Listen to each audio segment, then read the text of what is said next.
Nós queremos saudar a todos e vamos falar hoje sobre o tema proposto, que é um tema muito oportuno, que é exatamente o tema justiça divina. Nós vamos falar sobre esse tema tão vasto, tão intenso, tão importante para o nosso tempo, considerando o momento complexo da história humana, né? Como é que age a justiça divina diante de tantos impropérios, de tantos desacertos, de tantos extremos que estão aí a desafiar a inteligência, a desafiar as autoridades, a trazer realmente um desafio na história. Então, só um minutinho que eu estou acertando aqui algo aqui, só um instantinho. Nós aqui estamos para falar sobre essa temática. Essa temática, ela abre uma perspectiva muito grande, porque a palavra justiça, por si só, se nós pensarmos na palavra justiça isoladamente, a palavra justiça, ela lembra imparcialidade. E a justiça humana, ela está repleta de injustiças. A justiça humana, ela não é plena, ela sofre muito a influência da nossa mediocridade humana. Ela está sujeita a erros, a manipulações, ela está sujeita a adaptações, até para atender interesses. Quantas vezes nós não vimos, pelo menos aqui no Brasil, isso acontece com alguma frequência, pessoas inocentes serem condenadas, presas, e depois de algum tempo de prisão, consegue-se provar a sua inocência. Por outro lado, os interesses variados aproveitam brechas de artigos da lei para fazerem adaptações, conseguirem benefícios, abrem brechas de proveito pessoal. Então, a justiça humana, que vai sofrendo alterações contínuas em virtude do avanço da mentalidade, da mudança de hábitos, do progresso da própria humanidade, a justiça humana é imperfeita. Ela está avançando com o progresso humano e, portanto, apresenta falhas. Agora, quando nós acrescentamos o adjetivo divina e temos a expressão justiça divina, naturalmente que estamos ligados à divindade. E tudo que vem de Deus é perfeito. Deus é perfeito. Se buscarmos a introdução do Livro dos Espíritos, nós vamos ver ali nas primeiras perguntas, Allan Kardec evocar a figura de Deus e trazer principalmente os seus atributos. Deus é único, é imaterial, Deus é eterno, sempre existiu. Nós temos alguma dificuldade com isso, né? Porque nós tivemos um começo. Agora, Deus sempre existiu. E Deus é onipotente, pode tudo. Deus é onipresente, está presente em toda parte. Deus é onisciente, sabe tudo. Deus criou os universos, porque hoje já não se fala só no universo, no singular. Hoje já se sabe dos universos paralelos. Há muita coisa ainda a ser descoberta. Criou as criaturas, e quando falamos em criaturas, não são apenas criaturas humanas, né? Nós também temos os seres irracionais, temos a vida vegetativa das plantas, temos a vida mineral, quer dizer, é todo um ciclo que a divindade criou para tornar a vida possível nos planetas. Porque é evidente que a Terra não é o único planeta habitado. Então, é todo um universo que se desdobra à nossa frente. E Allan Kardec vai dizer ali no começo do Livro dos Espíritos, em resposta que os Espíritos trouxeram, que falta-nos ainda algum sentido para entender Deus. Mas Deus é a perfeição absoluta sobre todos os aspectos. Então, a justiça divina, ela é perfeita, ela é imutável, como o próprio Deus é imutável. Deus não muda. para atender às circunstâncias. E a justiça divina também não muda para atender interesses. A justiça divina é plena, ela é perfeita, ela é perene. E ela se cumpre sempre. Não sofre alterações. Deus criou as leis para sempre.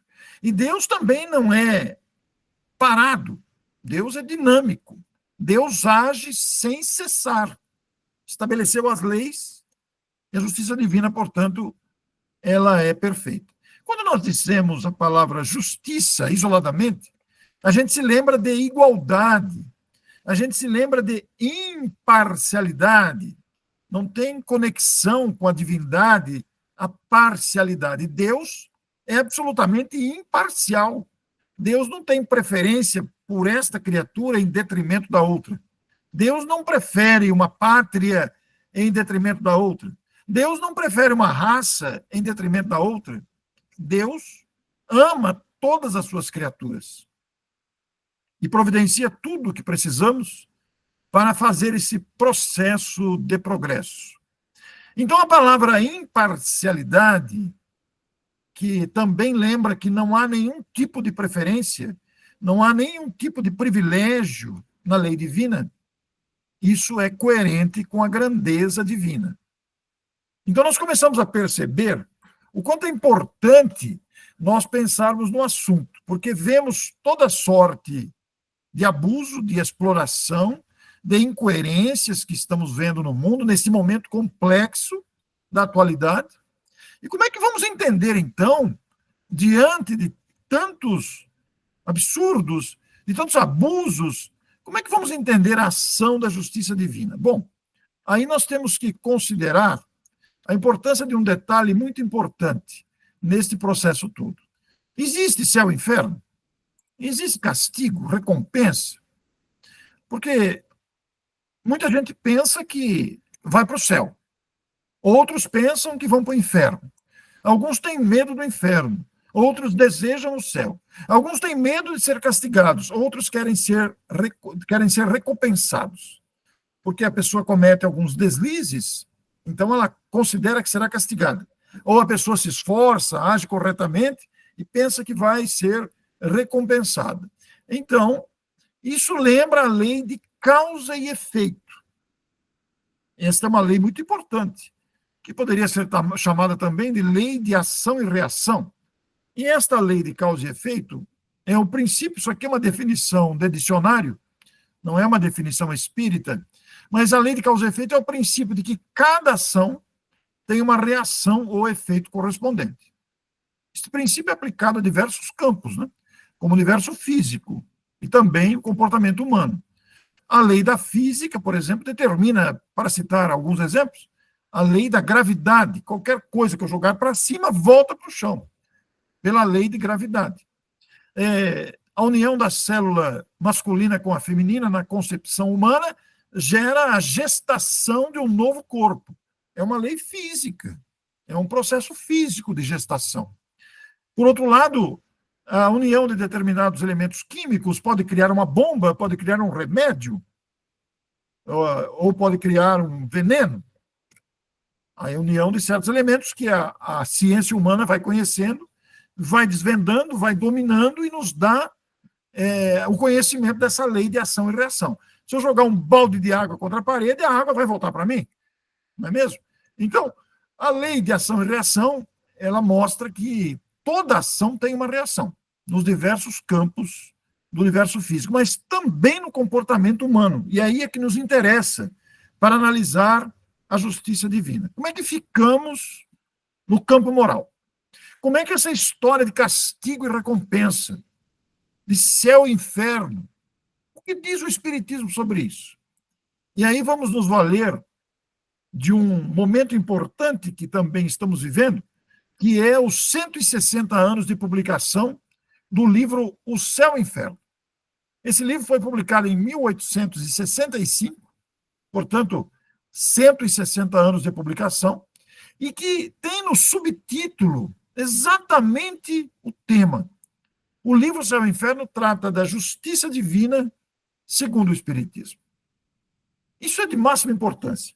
Notem que na época de Kardec, lá em 1865, o céu e o inferno era uma preocupação recorrente. As pessoas tinham medo do inferno e tinham uma ideia equivocada do que fosse o céu. Pensava-se antigamente que o céu você vai para o céu, então você senta na nuvem e fica tocando harpa, eternamente tocando harpa. Um céu de ociosidade, olhando para baixo e vendo os outros seres humanos baterem a cabeça, se esfarraparem todos, passarem pelas dificuldades variadas. Mas fazia-se ideia também do inferno como um local construído, determinado, para receber as almas que erraram. Pode ser um erro pequeno, pode ser um erro grande, pode ser um grande erro, mas que ficaram comprometidas perante a divindade. E, portanto, não mereciam o céu. Só que essa concepção do inferno, que ainda prevalece para muitas pessoas, ela não tem nenhuma conexão com a bondade e grandeza de Deus, nem a do céu. Como é que podemos imaginar um céu de ociosidade, com essa dinâmica da vida que nós temos, essa movimentação intensa da vida humana em todos os aspectos? Não combina com a lei do progresso. Como é que depois da morte ficaríamos ali estáticos, estendidos sobre as nuvens, tocando ar? Não tem cabimento, não combina com o dinamismo da própria vida e com a grandeza da obra da criação.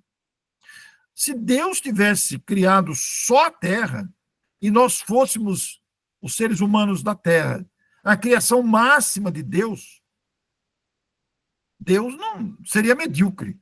Ora, a criação máxima de Deus não pode estar concentrada na Terra. A Terra é apenas um degrau, é um estágio. Muita coisa ainda vamos alcançar e conhecer. A grandeza de Deus propõe ao nosso raciocínio que Deus é maior do que a mediocridade da vida material. Imagine você o inferno, então, com um caldeirão fervente, de água fervendo, com as pessoas que cometeram erros lá dentro, e um ser diabólico com chifres e rabos cutucando a pessoa. Não tem cabimento isso nenhum. Não tem lógica, não tem racionalidade. Não combina com o bom senso, não combina com a lógica, com o raciocínio.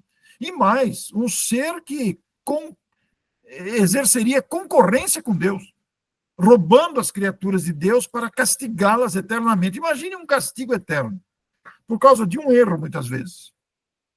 Aí vem o Espiritismo e muda esse conceito. E esclarece, à luz da razão e do raciocínio, essas questões. Então, nós vamos entender que o céu e o inferno são estados de consciência. Não é um local determinado. Não é um local destinado para sofrer, castigar. Porque há um detalhe importante em tudo isso. A justiça divina não castiga. A justiça humana castiga. Se nós ultrapassamos o sinal de trânsito, vem a multa, porque desobedecemos a lei de trânsito. Em determinados crimes de roubo, ou homicídio e outras questões, somos condenados pela justiça e fomos presos. Perdemos a liberdade. A justiça divina não castiga. A humana castiga. A divina não. Sabe o que ela faz? Ela educa, ela corrige, mas com misericórdia. Com misericórdia. E como é que ela faz isso? Através das múltiplas existências. A reencarnação faz um processo de aprendizado contínuo. Então, diante dos equívocos todos, nós somos convidados a reparar. Porque quem está com remorso, quem está arrependido, está no inferno. É um estado de consciência. Quem está com a consciência em paz, fez o melhor ao seu alcance, cumpriu o seu dever, está no céu interior, do dever cumprido, da consciência tranquila, dessa pessoa está no céu. É uma questão consciencial. E o livro Céu e Inferno é um livro atualíssimo, porque ainda tem pessoas que acreditam no céu de contemplação, no céu de ociosidade, ou acreditam no inferno do sofrimento eterno.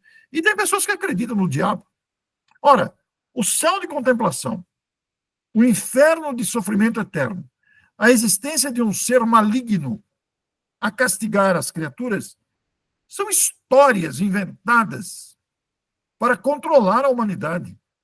Não existe isso. Deus não castiga os filhos. Deus ama os filhos. E a grandeza de Deus é tão imensa que a gente reencarna, e há um outro detalhe no processo de reencarnação. É um equívoco dizer que a gente nasce para pagar conta, para quitar dívida. Não é verdade. A gente renasce para progredir continuamente. A cada encarnação, a cada existência corpórea, nós vamos acumulando experiências, vamos desenvolvendo a inteligência, vamos adquirindo virtudes, vamos progredindo. Acontece que a gente traz pendências de equívocos do passado, de erros, de lesões que causamos em nós e no próximo. E então temos que reparar isso para ficar com a consciência em paz. Mas Deus é tão grande, é tão bom com a gente, usa de tanta misericórdia, que a gente reencarna com outro benefício, o esquecimento. A gente não tem lembrança do passado. É como se a gente começasse do zero. Nasce e começa tudo de novo, esquecendo o passado. Algumas pessoas lembram. É muito raro, mas existem casos de lembranças. Por outro lado, se a gente não lembra, a gente tem tendências. A gente tem insights, parece que brota alguma coisa, mas não é lembrança plena. E então, nós começamos a caminhar com um planejamento reencarnatório feito lá antes, e a vida vai apresentando as propostas de progresso, mas também as propostas de renovação, de reparação do que não fizemos bem feito. Porque antes de reencarnar, faz-se um estudo daquilo que ficamos devendo. E a gente nasce com o objetivo de progredir, mas também trazendo as bagagens a serem reparadas. Esta é a justiça divina, no critério de imparcialidade, mas também de justiça, claro. Se alguém lesou alguém, vai ter que reparar.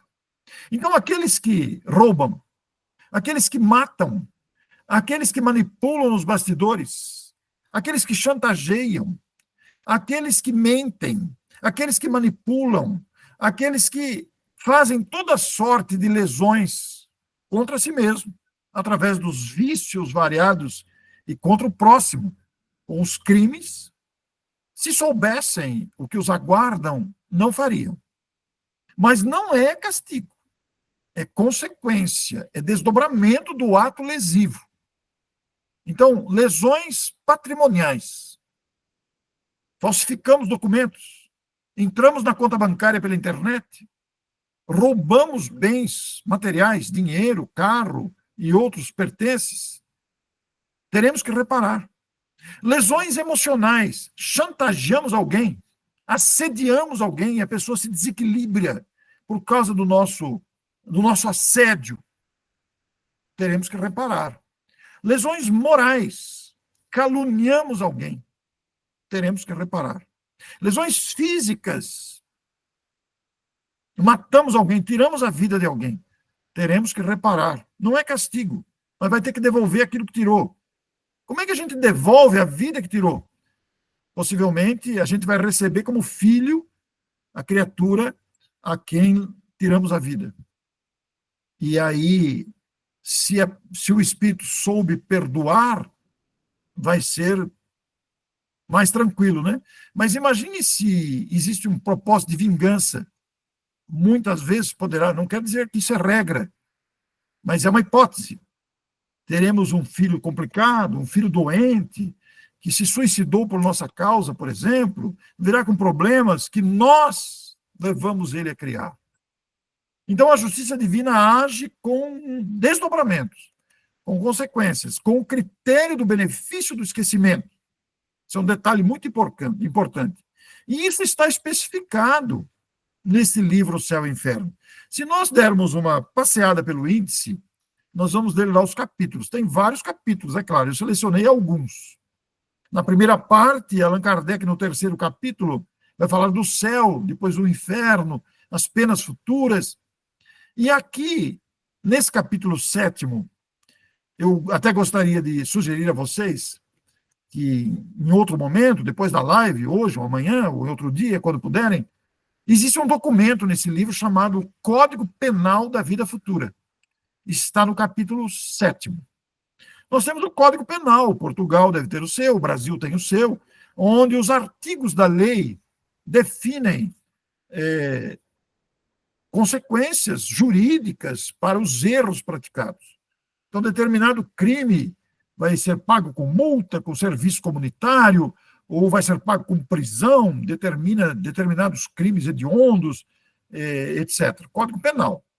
Quando que é a vida futura?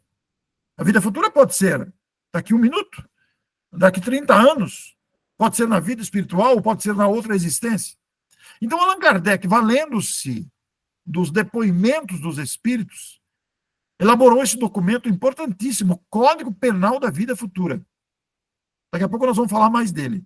E na segunda parte, onde Kardec coloca exemplos, ele vai trazer depoimentos de espíritos nas mais diversas condições. Espíritos felizes, espíritos arrependidos, espíritos endurecidos, espíritos suicidas, espíritos com condição mediana. Tem vários exemplos lá de espíritos trazendo seu depoimento de como se encontravam na vida espiritual em virtude dos equívocos que praticaram, dos erros que se permitiram. Mas antes desses depoimentos, existe um outro documento que se chama A Passagem. Em algumas traduções está escrito A Transição. E refere-se do momento da morte. O tempo que antecede a morte pode ser de minutos, de horas, de dias. O momento da morte em si e o depois da morte, no despertar na vida espiritual. Como é que isso ocorre?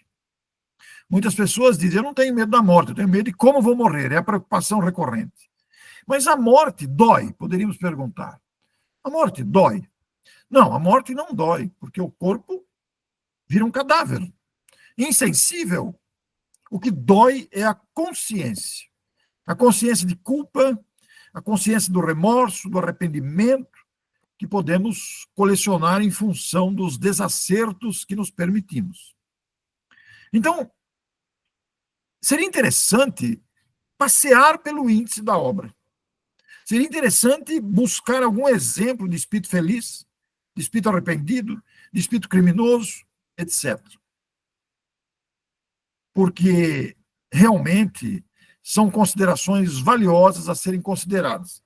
Mas como eu me referi ao Código Penal da Vida Futura, que está lá no capítulo 7º, esse Código Penal ele é composto de 33 itens.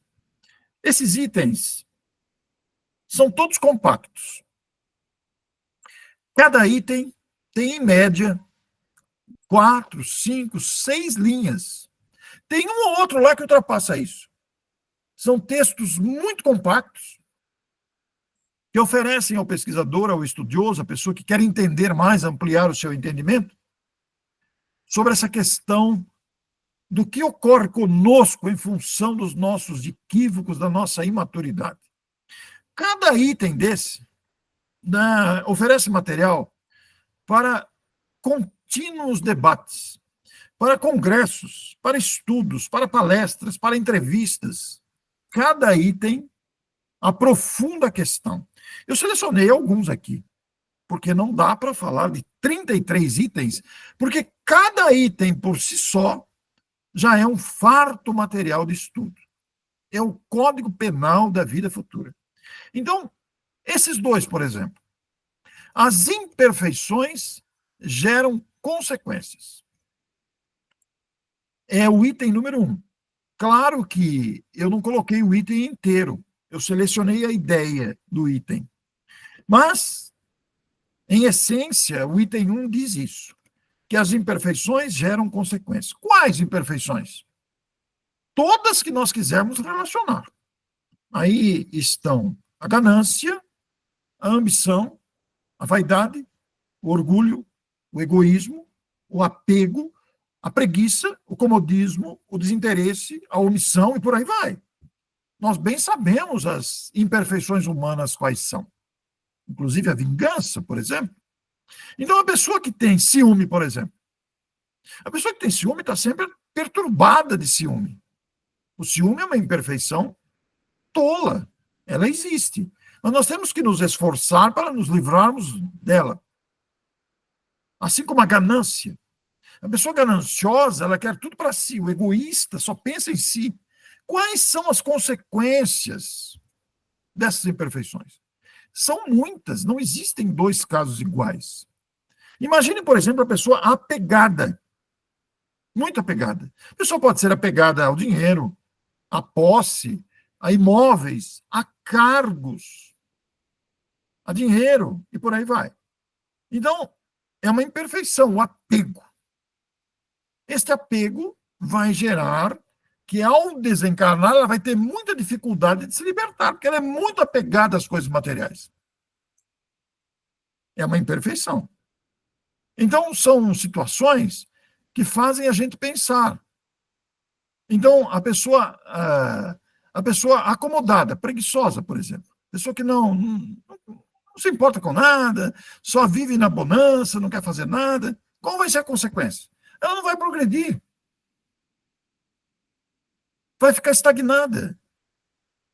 Porque nós precisamos nos desenvolver intelectualmente, emocionalmente, racionalmente, se esforçar por gerar virtudes. Então, uma pessoa que passa a vida despreocupada, na omissão, na acomodação, na preguiça, ela vai desencarnar e vai ficar decepcionada. Como que eu não aproveitei o tempo que eu tive da encarnação para não fazer aprendizados? Por outro lado, o item 8 daquele Código Penal da Vida Futura vai dizer que os esforços nunca se perdem. Quais esforços? Todos que pudermos fazer. Imagine, por exemplo, um aluno que passa no vestibular. Não é fruto de privilégio ou de preferência. Ele estudou. O esforço dele não foi perdido. Ele alcançou um alto posto. Imagine um esportista, nós estamos tendo a Copa do Mundo de Clubes aí nos Estados Unidos, né? Imagine um esportista que se destaca. É fruto de muito treino, é fruto de dedicação. Então, os esforços nunca se perdem. No campo moral é a mesma coisa. Se a gente se disciplina para melhorar a nós mesmos, ainda que tenhamos dificuldade, esses esforços nunca vão se perder. Porque de encarnação em encarnação, a gente vai desenvolvendo esse esforço e vai colhendo os resultados. E quais são os resultados? Que também são consequências. Os resultados é a felicidade, é a alegria da perseverança, é a alegria da dedicação, é a alegria do esforço, que geram desdobramentos. Então, não existe privilégio na vida. Não existe preferência. Deus não prefere esse em detrimento do outro. Deus ama os filhos igualmente. Se Deus fosse amar um mais do que o outro, ele seria parcial. Se ele fosse parcial, ele não seria Deus. Não combina com a grandeza de Deus a parcialidade. O grande detalhe da justiça divina é a imparcialidade. E Deus oferece aos filhos que cometem erros oportunidades de se renovarem. Porque Deus nos criou imperfeitos e estabeleceu um longo caminho, uma caminhada gigantesca de aprendizado, que nunca cessa. Nunca. Porque imagine o espírito que já se tornou perfeito, o puro espírito. Como Jesus, por exemplo. Jesus não é Deus. Jesus é um irmão mais velho, foi criado antes. Ele já fez o caminho evolutivo, conhece o caminho das pedras e, portanto, tem autoridade para nos ensinar, tem conhecimento. Mas imaginemos, Jesus é responsável pelo planeta Terra. É o construtor da Terra. Possivelmente é responsável por planetas vizinhos, porque há uma movimentação entre os planetas, como sabemos. Uma movimentação de encarnação e reencarnação em planetas aqui do sistema solar. Mas imagine se Jesus for convidado e alcançar a possibilidade de construir uma galáxia. Ele sabe construir um planeta, ele já tem domínio sobre as leis físicas. Mas imagine se ele for graduado, alcançado o posto de dirigir uma galáxia. Ele vai ter que fazer algumas pesquisas. Ele ainda tem ele não tem uma experiência, talvez não tenha ainda uma experiência que um outro espírito que já dirige uma galáxia tenha. Então, o aprendizado, a pesquisa, o esforço nunca acaba. Porque se a gente chegasse num ponto que não precisava aprender mais nada, a gente seria Deus. E ninguém alcança Deus. Deus é a perfeição absoluta. Deus é a inteligência suprema, quer dizer, a maior das inteligências. Isso é muito importante porque a gente começa a entender que a vida é muito mais do que esse período de 60, 80, 120 anos que a gente vive na Terra. A vida é muito mais que isso. Nós estamos aqui para desenvolvermos-nos, até porque muitas glórias nos aguardam. Nós seremos no futuro construtores de planetas, seremos administradores de galáxias, seremos responsáveis pela evolução de outras humanidades. Nós estamos aprendendo aqui, né? Esse aprendizado material que nós fazemos hoje, com o desenvolvimento da inteligência, que nos permite isso, por exemplo, eu estou no Brasil, vocês estão em Portugal, estamos separados pelo Atlântico e estamos nos vendo simultaneamente. Isso demonstra que nós estamos fazendo um estágio de aprendizado. Ainda que do ponto de vista material, porque daqui a pouco nós vamos nos tornar co-criadores, como Jesus já o é. Não dá nem para imaginar, mas dá para a gente fazer um esforço imaginativo. Já pensou o que é sentir a vontade de Deus e executar? Porque a ideia original é toda de Deus, né? Mas os espíritos alcançam a condição de co-criarem. Então, isso é justiça. Isso é justiça, pensa bem. Deus criou um caminho para todos, igual para todos. Agora, o ritmo, a velocidade, depende de cada um. Também é justo. Aquele que se esforçou mais, liberte-se mais rápido dessa conjuntura de vai e volta das reencarnações, submetendo-se aos percalços de uma vida material, à fragilidade do corpo físico e à saúde. E aqueles que são acomodados, preguiçosos, demorem mais tempo. Por isso que é importante a gente se esforçar continuamente. Com a doutrina espírita, nós aprendemos, isso amplia o nosso horizonte. Então, se estamos vinculados a uma instituição espírita, que a gente percebe que sintonizou, a gente compreende, nos fez bem, dediquemo-nos a ela com todo o esforço que pudermos. E esforcemo-nos para levar até outras pessoas o conhecimento que vamos percebendo. Isso não quer dizer que a gente tem que enfiar a goela abaixo o livro dos Espíritos, não, em absoluto. Mas nos tornarmos instrumentos para que as pessoas conheçam aquilo que nós já conhecemos. Por outro lado, os itens 16 e 17 do mesmo Código Penal da Vida Futura vai dizer que diante de um erro que praticamos, se cumprem 3 etapas. Primeiro vem o arrependimento. A gente se arrepende do que fez. A gente começa a falar, mas por que eu fui fazer isso? Eu devia ter ficado quieto. Como é que eu pude fazer isso? Então vem o arrependimento, a gente cai em si. Mas não basta só o arrependimento. Depois do arrependimento vem a expiação, que é o sofrimento decorrente do arrependimento.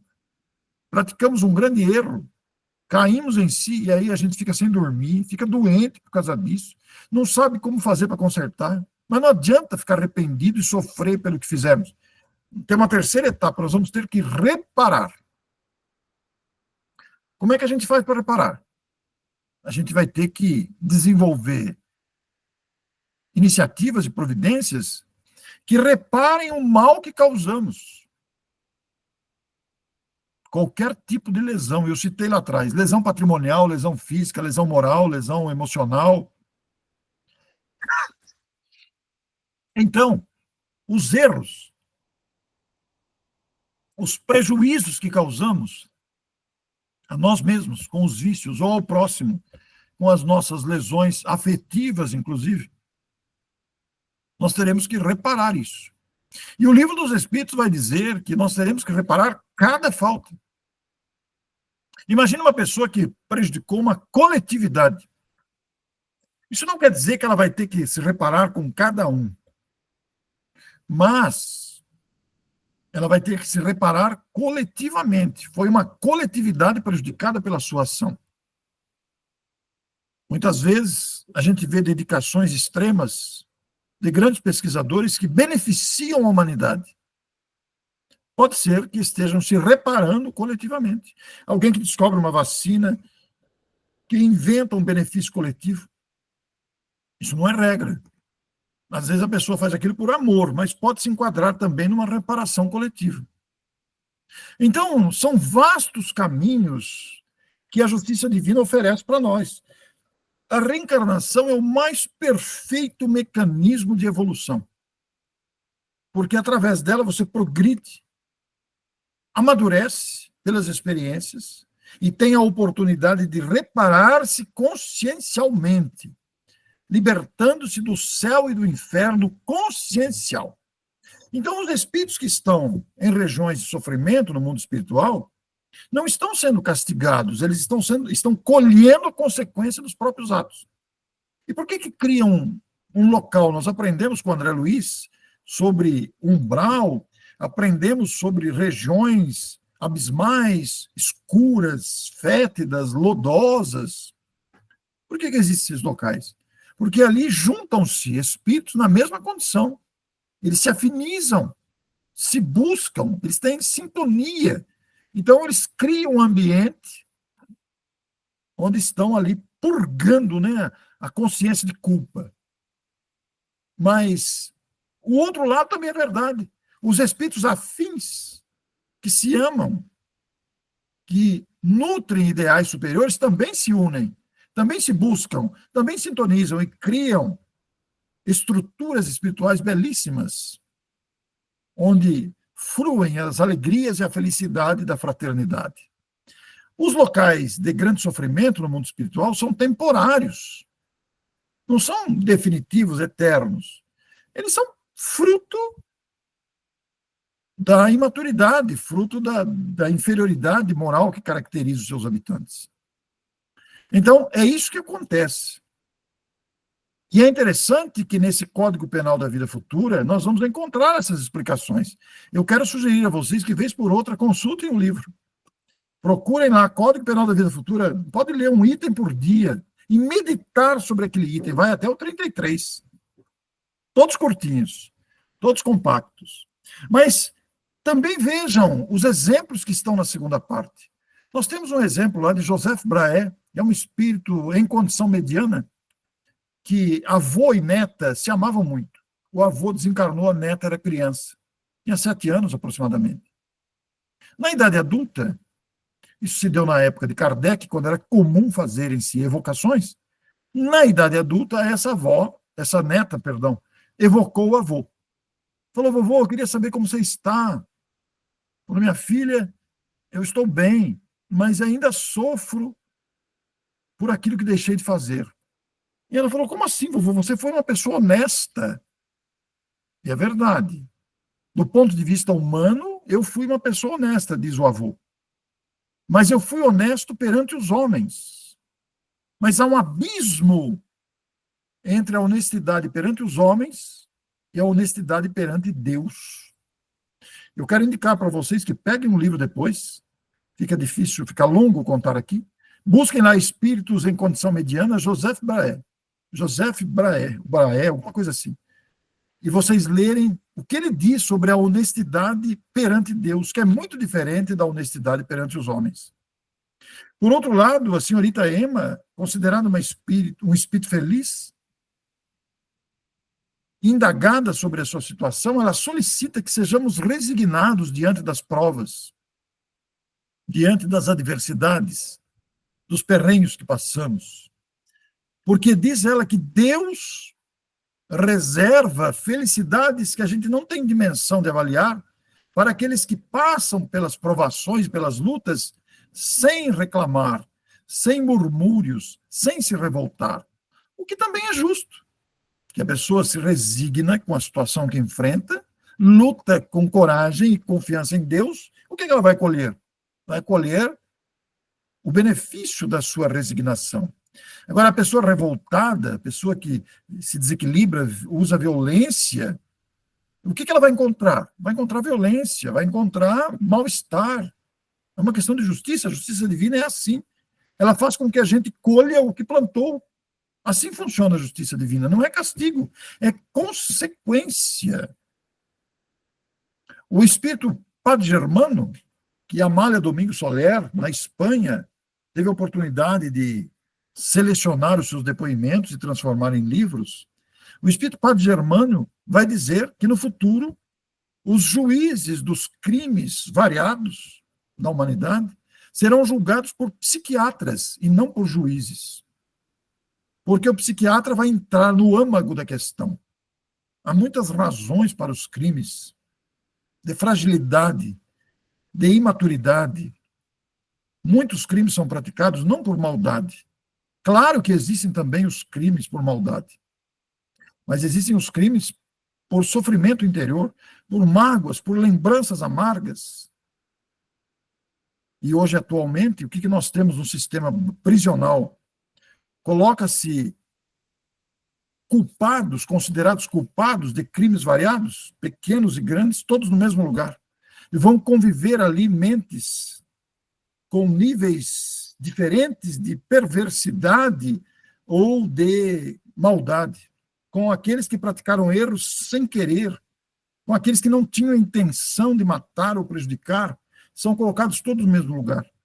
E isso é um equívoco nas nossas leis. Leis humanas são imperfeitas. Cria-se um depósito de presos. Leis divinas são perfeitas. Abrem o caminho da reparação e do progresso pela reencarnação. A reencarnação que não é invenção do Espiritismo, não é imaginação de Allan Kardec.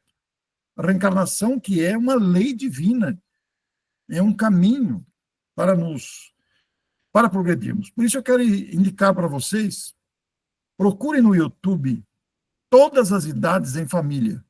Parte 1, Gisele Marques. Todas as Idades em Família, parte 2, Gisele Marques. Eu até sugiro que fotografem a tela, se quiserem, porque procurem essa entrevista. Eu entrevistei a Gisele. A Gisele é de uma cidade mineira aqui do Brasil, Juiz de Fora, é uma educadora, e a conversa foi tão boa, mas foi tão intensa, tão produtiva, que nós gravamos 2 vídeos com ela. Parte 1 e parte 2. Então, vocês vão pesquisar assim, Todas as Idades em Família. Parte 1, Gisele Marques. Todas as Idades em Família. Parte 2, Gisele Marques. Ela vai falar do espírito antes da gestação, do espírito durante o processo de gestação, do espírito na condição de criança, adolescente, jovem, maduro e já preparando-se para retornar à vida espiritual. É um trabalho belíssimo que vocês precisam conhecer. E quem sabe a convidem também para falar aí. Se o nosso Moisés, o nosso José quiser o contato, eu posso passar. A Gisele é muito competente e ela tem uma capacidade educativa gigantesca. Então, nós temos que divulgar esses propósitos, porque são mecanismos que a providência divina se utiliza para nos ajudar a vencer essas dificuldades que a vida vai apresentando a todos nós. Então, o processo de educação, o processo da justiça divina é um processo sábio. Nós não viemos ao mundo para sofrer, nós viemos ao mundo para aprender. Muitos sofrimentos poderiam ser evitados, não fosse a nossa rebeldia, não fosse a nossa teimosia. E é um equívoco doutrinário dizer que nós nascemos para pagar dívidas. Não é verdade. Nós nascemos para progredir. Trazemos as pendências que são apresentadas gradativamente para a gente também resolver. Mas conforme o nosso esforço, dedicação e constância, nós vamos aprendendo e desenvolvendo, adquirindo outras virtudes, adquirindo outras capacidades que vão cada vez mais nos conectar com a grandeza da vida. Lívia, no livro Há 2000 anos, quem não leu o livro Há 2000 anos, levante a mão, não tenham vergonha, podem levantar. Há 2000 anos, de Emmanuel e Chico Xavier. Quem não leu? Olha, vocês que não leram, por favor, leiam esta obra. Ela conta a saga de Públio Lentulus, que foi um senador romano na época de Jesus, e atualmente nós o conhecemos sob o nome de Emmanuel, foi o benfeitor de Chico Xavier. Esse espírito é o mesmo. Na época ele era um senador orgulhoso, e ele viveu no Brasil também como o padre Manuel da Nóbrega, que fundou a cidade de São Paulo. E esse espírito era um senador muito orgulhoso que teve um encontro com Jesus pessoalmente. Mas ele não soube aproveitar aquele instante. E ele era casado com Lívia. Lívia era uma mulher muito bonita. E ele foi transferido para a cidade onde governava o governador Pilatos. Pilatos era um homem corrompido. E era um homem que costumava assediar mulheres. Ele desviava dinheiro público, assediava mulheres, era um homem corrupto. E Públio foi designado para ir à cidade de Pilatos como senador, justamente para fiscalizar Pilatos. E como Pilatos tinha esse hábito de assediar mulheres, que ele considerava bonitas, ele gostou muito da mulher do Públio, a Lívia, e assediou ela. Ela, mulher honesta, manteve-se firme, não cedeu às investidas de Pilatos. Isso está no livro Há 2000 anos.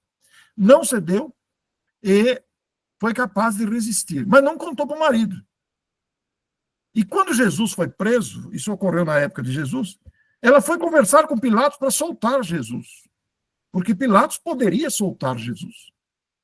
E quando ela foi lá e pediu para Pilatos, Pilatos achou que ela foi lá atendendo o seu assédio, né? Ele investiu de novo, ela resistiu de novo. Quando ela saiu do gabinete de Pilatos, algumas vozes caluniaram aos ouvidos de Públio. Olha lá sua mulher com quem estava. E ele aceitou a calúnia falsa e entendeu que a esposa o estava traindo, mas não era verdade.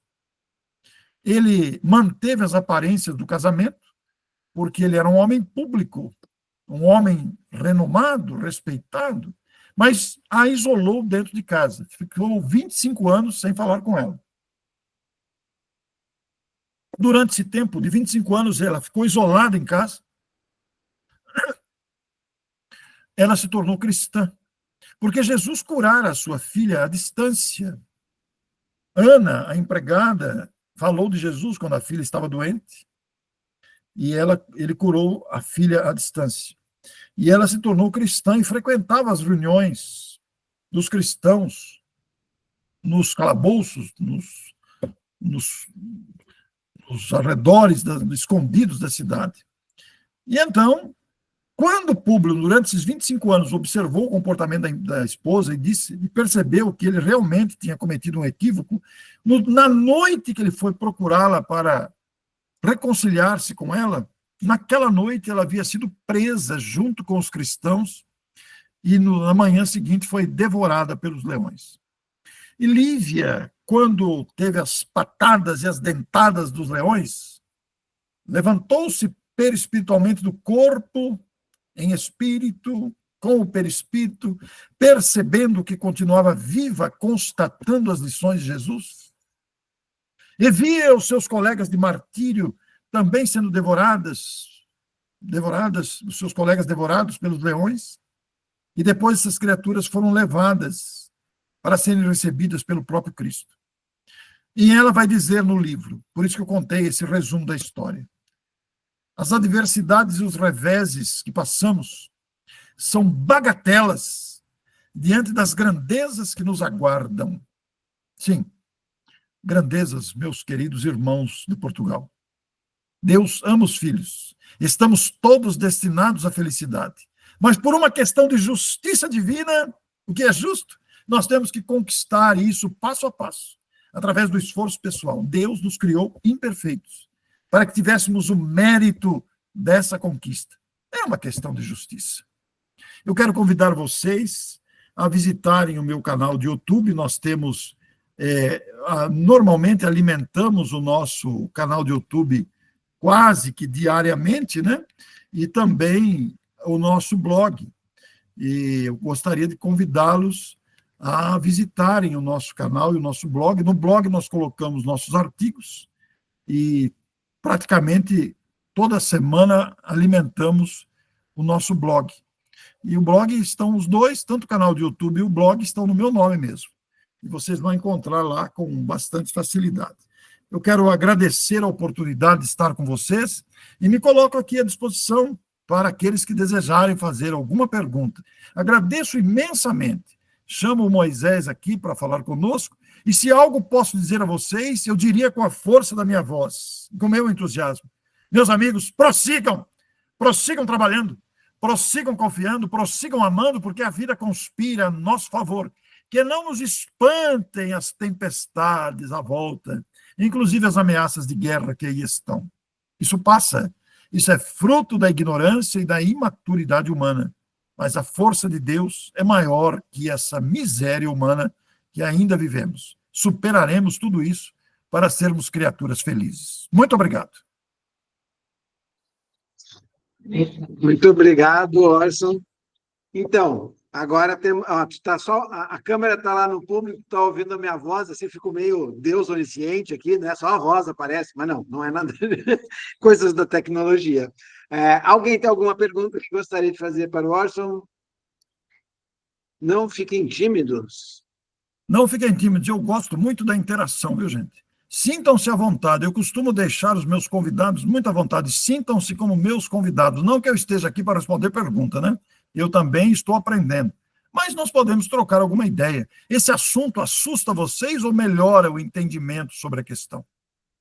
Eu acabei perguntando, você viu, Moisés? Então... parece que o povo não quer fazer pergunta, não. Temos uma pergunta, vamos ver. Pois não.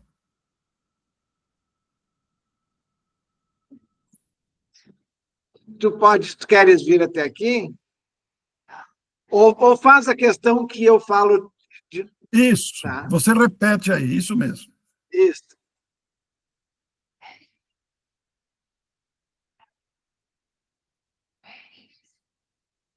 Tá.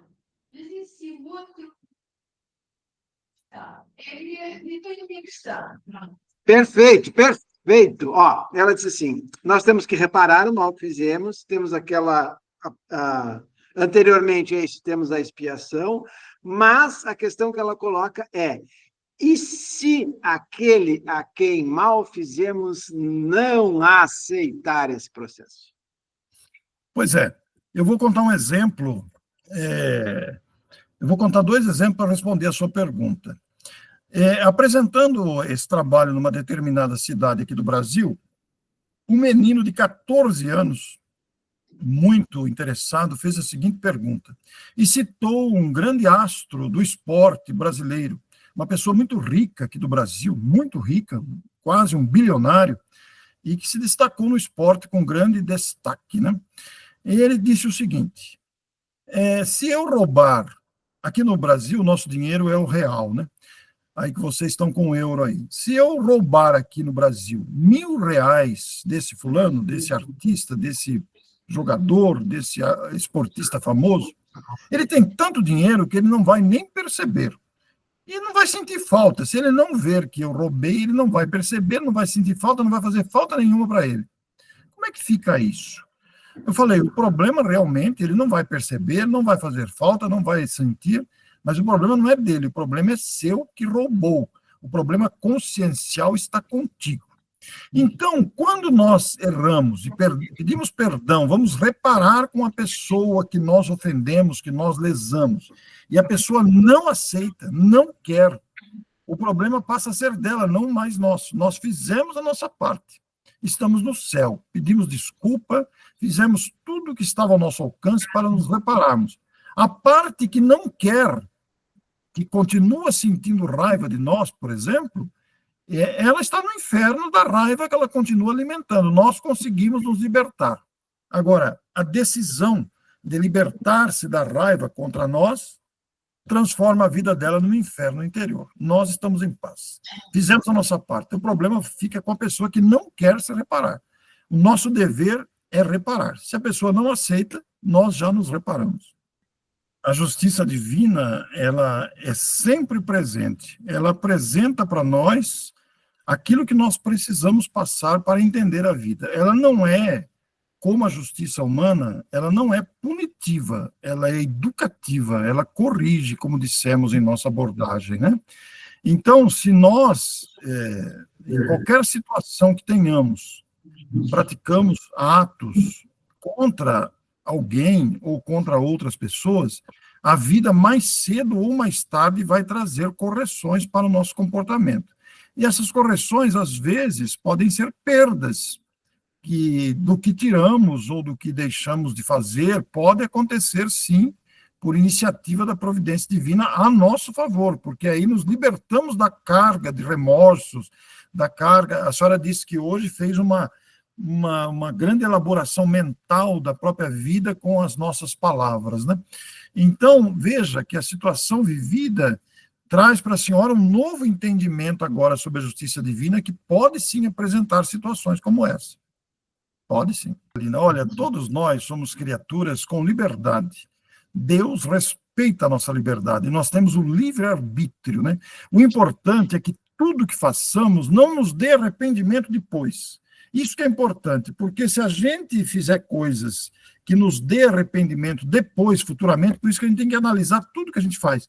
É uma pendência criada. Então, às vezes é melhor renunciar, às vezes é melhor, embora nenhum de nós seja santo aqui, por isso que nós estamos nesse planeta, nenhum de nós aqui é flor que se cheire, né? Nós somos criaturas ainda em aprendizado. Eu me incluo nisso, todos nós. Então, o importante é a gente não criar pendências para o futuro. Se a senhora conseguir resolver a questão ainda agora, isso vai lhe dar felicidade depois. Tá? Muito obrigado a vocês todos, e vamos fazer a prece. Eu quero convidar a todos vocês a elevarmos o nosso pensamento a Deus, buscarmos o Criador com toda a nossa fé, com toda a nossa vontade de acertar, com o pedido para que Deus nos ajude em nossa fragilidade, em nossa imaturidade, nos inspire o coração para agirmos no bem, nos ajude a não criarmos pendências para o futuro, que vejamos em cada situação, em cada acontecimento, em cada relacionamento, uma oportunidade de crescimento e de melhora pessoal. Jesus amado, muito obrigado pela sua grandeza, pelo seu amor imenso a todos nós, pela sua presença na humanidade. Abençoa esse grupo que está reunido em Caldas da Rainha, na Associação Cultural Espírita, para que todos sejam beneficiados nesse instante da prece e também no passe que será aplicado a seguir. Que a sua bondade se estenda por toda parte, Senhor. Muito obrigado por esse instante. Deus nos abençoe. Que assim seja. Meus amigos, muito obrigado pela oportunidade desta noite em Portugal. Aqui no Brasil agora são 18h12. Eu agradeço imensamente por esse instante. Um grande abraço a todos.